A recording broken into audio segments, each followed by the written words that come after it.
know it's been a while since I posted. Unlike our professional protesters, I have a job and a family and I travel for work, so I actually stay pretty busy sometimes. Sometimes I get some downtime.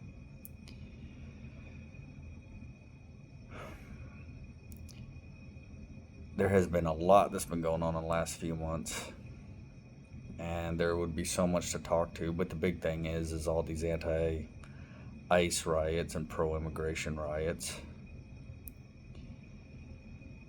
It really is showing how far gone our country is.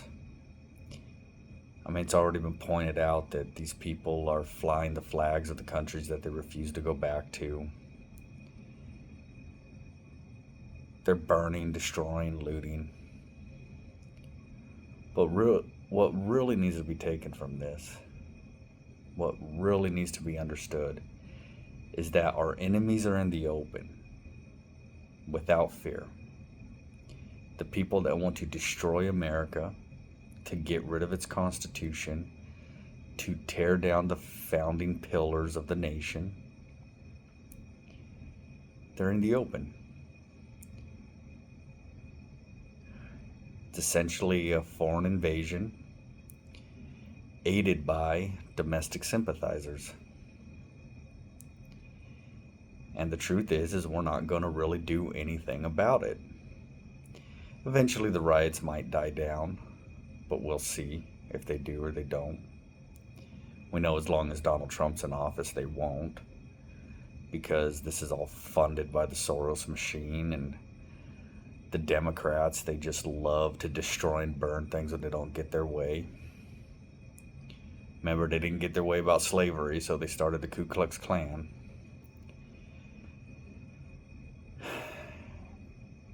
But in the end, the measures that need to be taken won't be taken. This really does show you that we've gone so far that even if we wanted to save America, it's not going to be saved without a certain level of violence. It just won't be. We're seeing people in the military posting and standing against some of this as well, refusing to want to go out and do the job if they were called to do it. I think there's a misconception our military is really not that conservative. It's full of a bunch of left-wingers who don't really care about America, who don't care about the Constitution. They join for whatever reasons, but it's definitely not because they love America. And there's always going to be those that do serve, and there's going to be a lot of National Guardsmen and Marines and stuff that will do their job. But if you just look at the violence that's been going on, people are already getting shot. There's attacks on everyone going against the police, the National Guard. How do you suppress it without violence back? And then if you do suppress it, how long before it starts again? If you're not willing to actually defeat your enemy.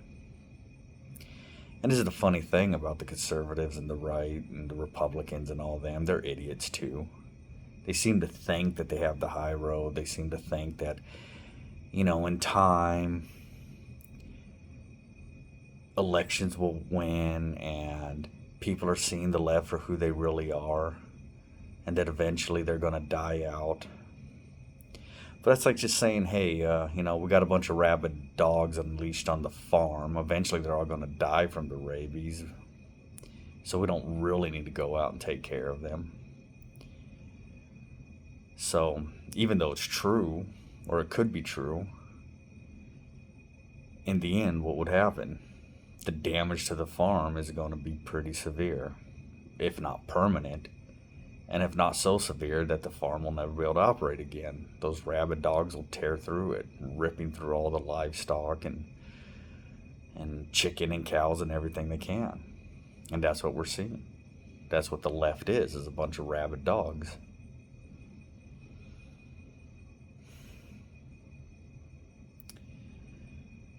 So, I mean, if you think there's a way to fix this that doesn't involve any violence, then show me. Show me in history where countries, nations, empires have gotten to this point and it hasn't been extremely detrimental to them. This is a replacement. It is a replacement. People focus on the white part of it, that white people are complaining they're getting replaced. But what this really is, it's a replacement of Americans that are rooted in the country. Generational. Doesn't really matter if you're white, black, even Hispanic, Native Americans. It's a replacement of you. Because you have a certain belief, a certain way of seeing the world. Because you were raised with the idea that you had individual rights and value and a constitution. You've had family members that have fought and bled for this country generation after generation. From the Native Americans that fought to protect their lands in the beginning, even though they were conquered, they would continue to go on and serve in our military. The code talkers, they'd fight in Vietnam, fight in GWOT. They've all been there. You have millions of Americans who are connected to this ground as well. Going back to the revolution, before then, it's their land as well. You have plenty of black Americans whose families have fought to end slavery, to end segregation, to gain the same equal rights as everyone else. See, they want to replace all of you because you're not easy to control.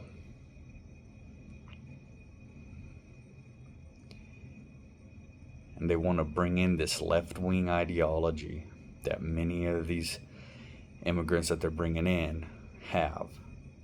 And make no mistake of it, I live in an area that has a lot of immigrants, and many of them are not pro-American freedom and stuff like that.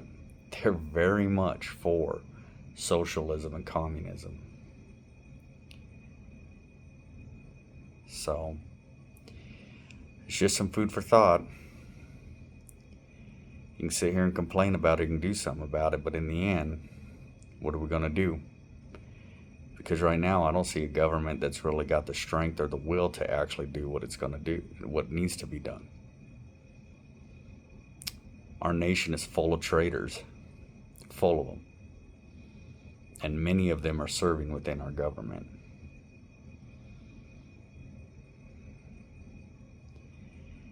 And for those of you that are conservative or libertarian or anybody that's pro-American, don't forget, the left wants to kill you. They want to throw you in camps. They want to get rid of you. They have said it. They have shown it. You mean nothing. Being an American citizen means nothing to them. And anybody that is proud to be an American citizen means nothing to them.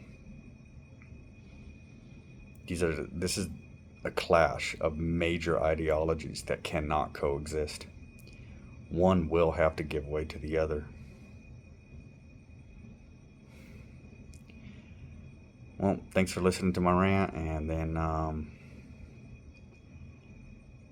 I'll try and do more videos, guys, and just keep thinking, keep learning, keep improving yourself. That's the best thing you can do right now. Thanks.